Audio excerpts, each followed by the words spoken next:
Hey there, welcome to lesson 6 of how to make iPhone apps with no programming experience. And in this lesson, we're going to start module 2, and we're going to build a simplified version of the card game War. So I've got Xcode open here. We're going to start our new Xcode project, and in this lesson, we're also going to build the user interface for our app. And we'll get a chance to work with some auto layout more in depth compared to what we did last time. So I'm just going to click create a new project. Okay, and I'm going to choose single view application. And if you don't see these templates, make sure you're looking at the application section under the iOS heading here. So I'm going to select that. I'm going to call this project War, and you want to make sure that your language is set to Swift, device set to iPhone, and core data unchecked.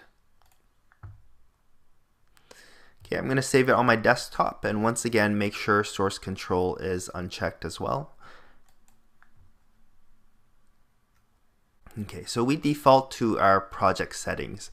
This is going to be the same at this state. It's the same as our Hello World application that we did last time. It's an empty single view application. We're going to jump straight into our storyboard. So if you aren't familiar with the card game War, what happens is that the deck gets split into two piles, and each player, it's played with two players, each player draws the top card off their deck and then just compares the value, and whoever has the larger value gets the point. And then it repeats like that, drawing the top card off of each other's decks. So our interface is just going to be two cards, or two images representing the two cards with a button. When you click it, it's going to draw the next two cards. So now the first thing you'll notice in this user interface is that it's a big square. So I've gotten some questions already about why is it a square and not, a rectangle that represents the iPhone view. Well, you can actually change that down here. You can specify how big your canvas size should be. This default square accommodates all types of layouts, including iPad. So we can even change it to this narrow one. You can see down there that it's the base values for the 3.5 inch, the 4 inch, and the 4.7 inch iPhones in portrait or landscape. At the end of the day, it doesn't really matter, because if you remember from the last episode when we positioned the label, we were doing it based on relative values, based on constraints with auto layout. So at the end of the day, whatever screen size it's going to follow those constraints to position the elements. But this gives us a good visual representation of what we would see when we run the simulator. Okay, so the first thing we're going to do is add something called an image view element onto the view controller. And an image view element basically displays an image. And we're going to be displaying the card images like that. So on the right hand corner, if you don't have this pane open, you can click this button to expand it. Okay. Right here in the bottom right is our library pane, if you remember, and I'm going to filter it for image view. So there it is. Displays a single image or animation described by an array of images. I'm going to click and I'm going to drag that on here. Now it expands kind of to take up the whole space, but I don't need it to do that. I actually know what size it's going to be. So I'm going to click this icon down here for pinning, and I'm going to pin it. I'm going to set the width and the height to 120 and the height to 170. I'm going to click add these two constraints.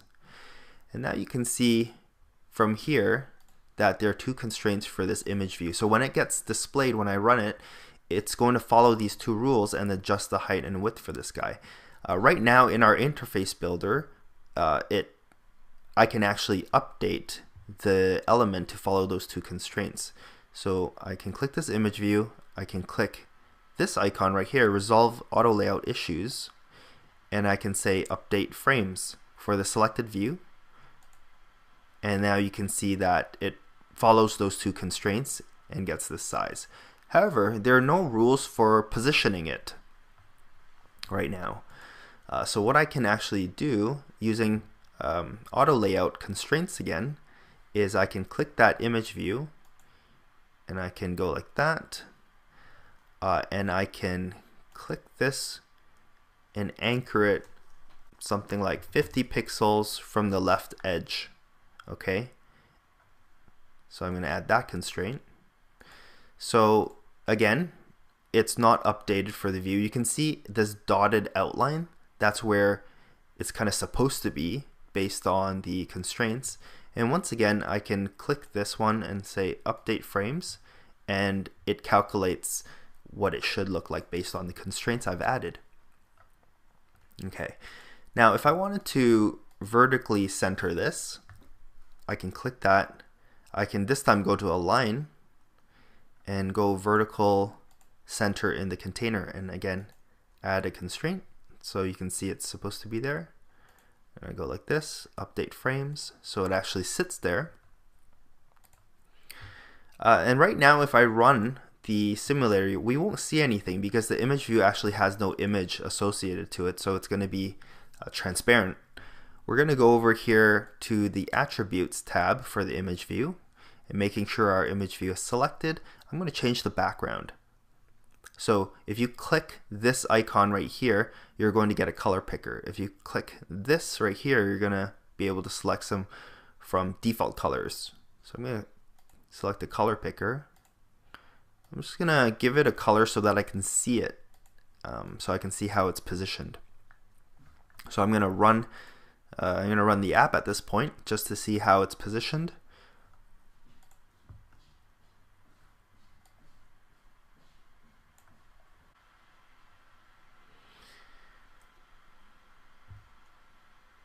Okay, so there it is. It's 50 off the side. It's vertically aligned, vertically centered, and the height and the width is what I specified it to be. Now if I rotate the iPhone, you can see that it follows the same constraints, right? It's vertically aligned and it's 50 off the edge. Now before we move any further, auto layout and constraints can be frustrating, especially if you're doing it for the first time. Trying to get things positioned based on these rules is not immediately intuitive, but once you do it, you get familiar with it, you do it a bunch of times, it becomes more natural and you know kind of what to avoid and stuff like that. So I'd really recommend that you follow along and just experiment, try things out and lay things out on your screen, add constraints and run it on the simulator, and then see how the constraints affect how it's laid out.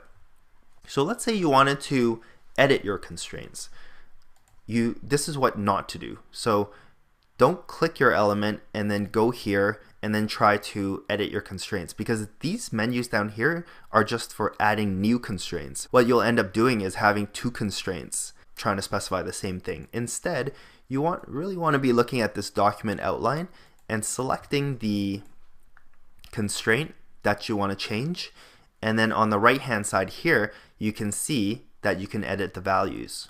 Okay, so that's how you want to edit your constraints, by selecting it here and then editing it in the inspector pane over here in this tab, this attributes tab. Okay, so now we're going to add a second image view, and it's a good practice to label your elements here. So I can highlight it on the document outline, press enter, and I can just say, first card image, name it like that, because our constraints are going to be, if you have a whole ton of constraints, it's going to be based on the name as well. You can see here, because I changed the name after the fact, that the constraint was created for image view. So if I had changed the name first and then added the constraints, it actually would have reflected the name. Okay.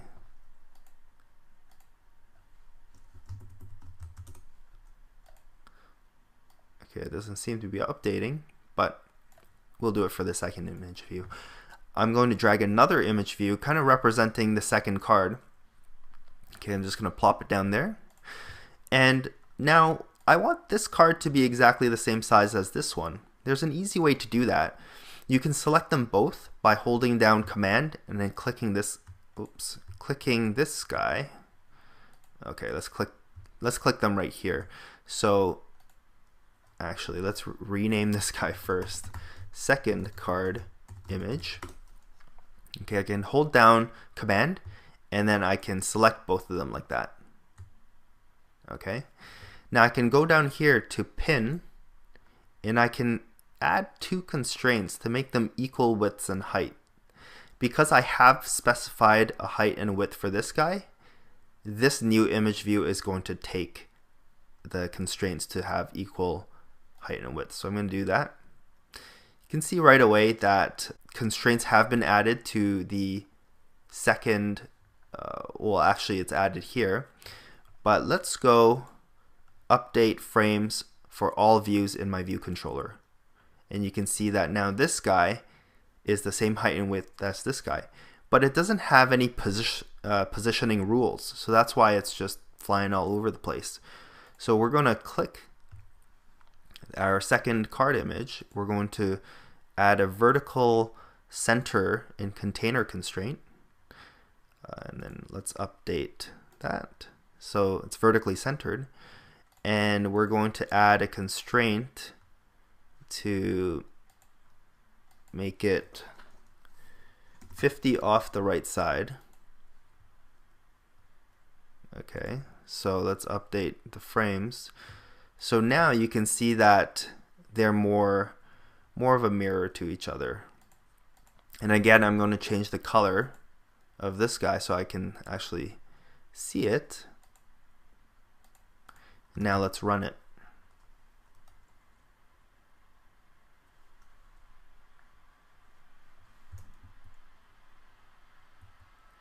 So you can see that they're both vertically centered. They're both the same height and width, and they're both 50 from the edges. And if I rotate it, the constraints kind of keep it together like that. Now at this point, if this is not what you see and this is not how your app behaves, stop the simulator, and what you can do is you can actually delete your constraints. So for example, if something's not working out as you're expecting, I would recommend just delete your constraints and try again. Sometimes it can be a little finicky like that, and it takes a little bit of practice. Or what you could do is you can select your element, you can go here to resolve auto layout, and you can go clear constraints like that to wipe out all the constraints for that element. There's one thing that I want to change though. In the landscape view, the cards are very far apart, and they're basically stuck on the edges of the left and right side, and with a large white gap in the center.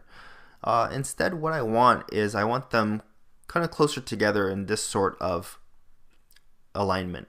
So what you can do is you can click this guy and then hold down Command and click this guy to highlight them both. And then you can go up here to the editor menu and you can say pin horizontal spacing. And what that does is it adds a constraint that says they must always be this far apart. So right here it's set to, if I select this one, horizontal spacing is what we just added, is 28. So I'm going to run it now and see how it looks.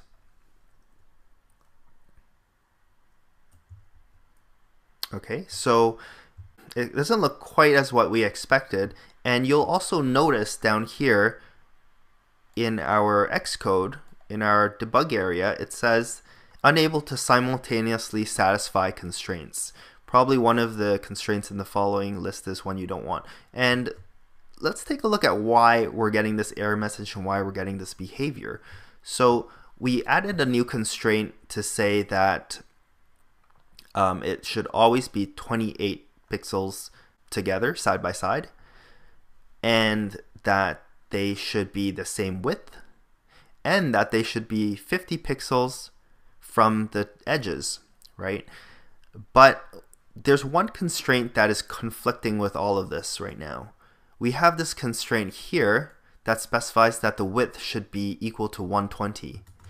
Well, the width actually cannot be equal to 120 if we want it to be 50 from the edges and we want it to be 28 pixels apart side by side. It can't simultaneously satisfy all of those conditions together. So at this point, it's just didn't follow the constraint of the width 120. Instead, it followed the constraint of 50 from the edges and the 28 from the center. So in this one, it can. So what we want to do actually is instead I'm going to put these two cards in another container, and I'm going to horizontally center that container. So I'll show you what I mean. I'm going to stop the app. I'm going to go down here. I'm going to choose a view, a UI view. I'm going to type in a UI view, and it just represents a container or a view. So this view can have subviews, and it can contain other views. Okay. So I just dragged it onto the screen like this. And I'm actually going to select both of these guys, and I'm going to just put it into the view. You can see that now in my hierarchy that my two card image views are inside this new view that I added. I'm going to give this guy a name. I'm just going to say, I'm just going to call this card container view. And so for this card container view, I'm going to give it a color so I can see it as well, so it's not invisible. Let's give it a nice calming blue. And for this guy, I'm going to give it a height and width constraint. I'm going to say that the width should be, if the cards are 120 and there are two of them, that's 240. And then there's a margin in between them, say 280, and the height, the cards are 170. I don't need it larger than 170. I'm going to put 170. I'm going to add these two constraints. Okay, so let's update the frames and see how everything looks. Okay, so my container view took on the height and width. I actually want to align it. I want to add vertical center and horizontal center so that my container is in the middle. So let's update the frames again. So there it is. But what happened when we added the two card image views into it is that it lost all their constraints. This one still kept the height and the width because this constraint is to do with this card image. But whenever you do any alignment or positioning type of constraints, those constraints are kind of at a higher global level. So all of those are lost. So we basically have our two card image views inside of our container view, but they're not aligned or positioned in any way. So we have to add new constraints to those card image views relative to the new container view that they're in now. Okay, so that might be confusing, but let me add the constraints and you'll see. So for the first card image view, okay, so let's pin it to the left and to the top, 0 margin each. I'm going to add these two constraints. Okay, and for the second card view, I'm going to pin it to the top and to the right, but 0. So now it's kind of aligned to the top and the right with 0 margin. Okay, so let's update all of our frames. The other thing that was lost was that the second card image should be the same height and width as the first card image. So I'm going to select them both by holding down Command and clicking both of them in the document outline. And then I'm going to go here. Actually, I'm going to go to Pin. And I'm going to select equal widths and height and add that. And then I'm going to update all our frames again. There we go. So now our second card image view is equal in height and width to the first one, and they both have positioning constraints aligning them to the top left and top right of the card container view with 0 margin. Okay, so now let's run it and see what we get. Okay, so that looks good. And that looks perfect as well. Okay, I'm going to stop it. And for my card container view, I'm going to change it back to a transparent background. So I mainly wanted a colored background to be able to see where it was. I'm going to add a button. So down here I'm searching for button, and this button element is going to allow me to basically create something that the user can tap to trigger something. So here in the document outline, I'm going to give it a name. I'm going to call it the play round button, as in play around. And I'm just going to double click this guy and change the text to play round. Now in terms of alignment, I can, let's say I can pin it to, well, first of all, I want to horizontally align it. So I'm going to click alignment and click horizontal center in the container and add this constraint. Okay, so I'm going to update the frames. So now it's horizontally centered, but I need to add some sort of vertical alignment or some sort of vertical constraint. And I'm going to anchor it to the bottom of the screen, but at, let's say, 30. Let's see how that looks. So it's going to live 30 pixels from, well, actually, it took 30 pixels from here. So let me see if I can, I wanted 30 pixels from down here. Let me see if I can move it down here. I'm going to delete the constraint that it had.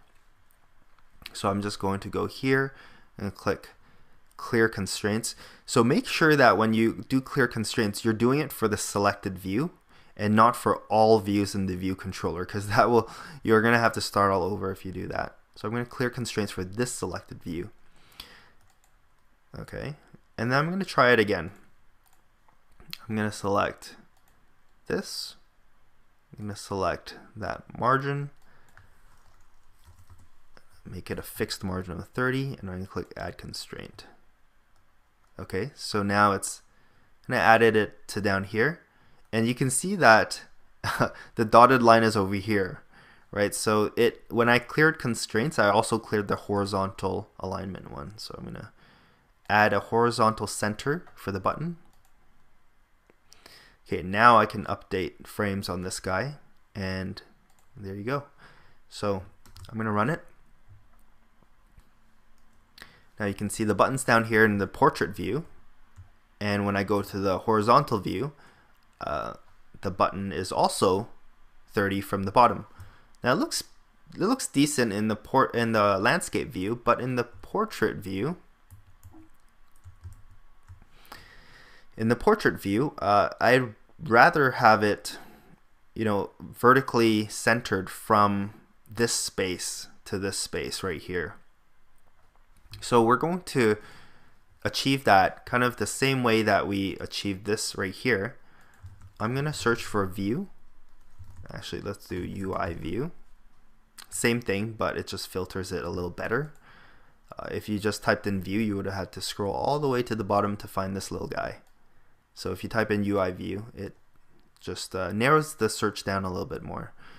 So I'm just going to add this guy right here.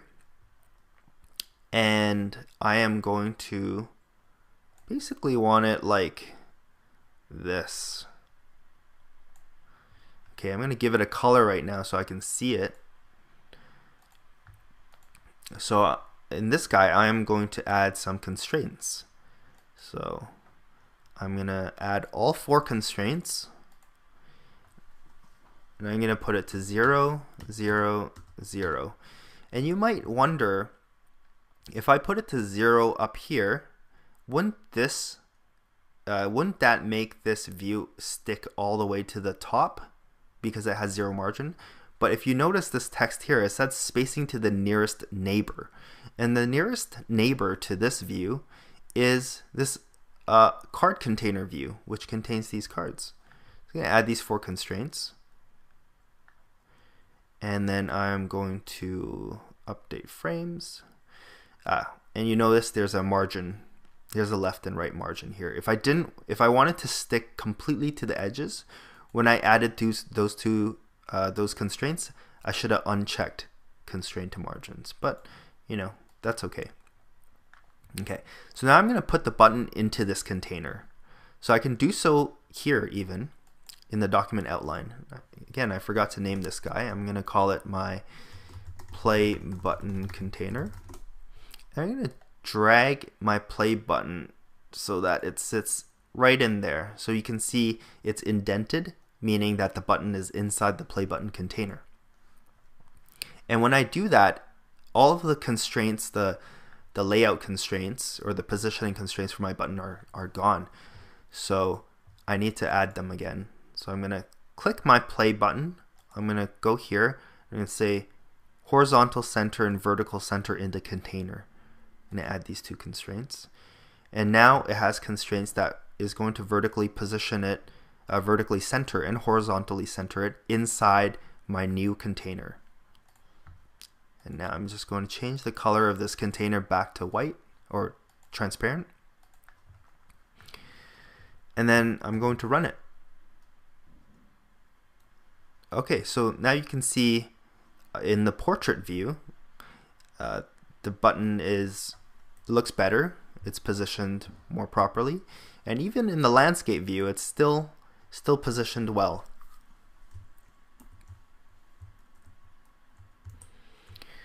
Okay, and the last thing we want to do is actually add an image view for the background, because I'm going to have a background for the entire view.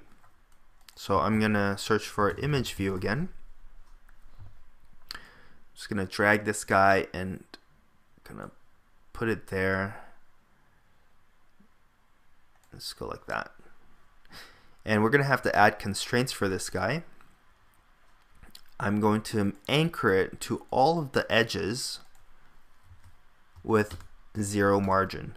And I want to uncheck constraint to margins because I don't want it to, I don't want any margin. I basically want it to stick to the outer edges of the screen. I'm going to add these 4 constraints.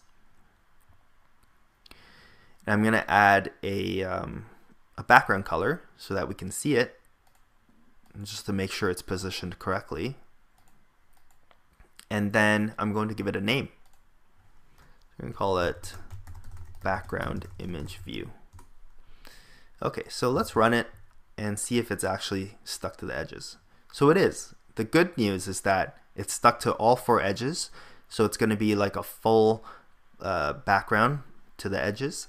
Unfortunately, it's over top everything. It's covering everything. And there's a very easy way we can adjust that. So let me stop that. In the document outline, we simply have to move the position of this background image farther back, because let's just do that. Because if you can see, the background image currently is covering these 2 guys. So I'm just going to move this up here. Okay, so it's behind these 2 guys, and now it's like that. So just like that, you've created a user interface that conforms to both orientations beautifully.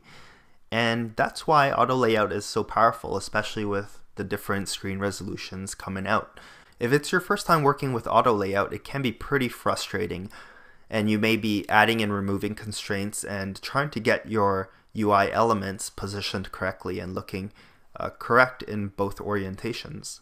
However, once you get the hang of it, once you've done it a few times and you're familiar with how the constraints work and how they work in conjunction with each other, you won't have that pain anymore, and you'll be able to harness the power and create really adaptive layouts for any sort of screen size.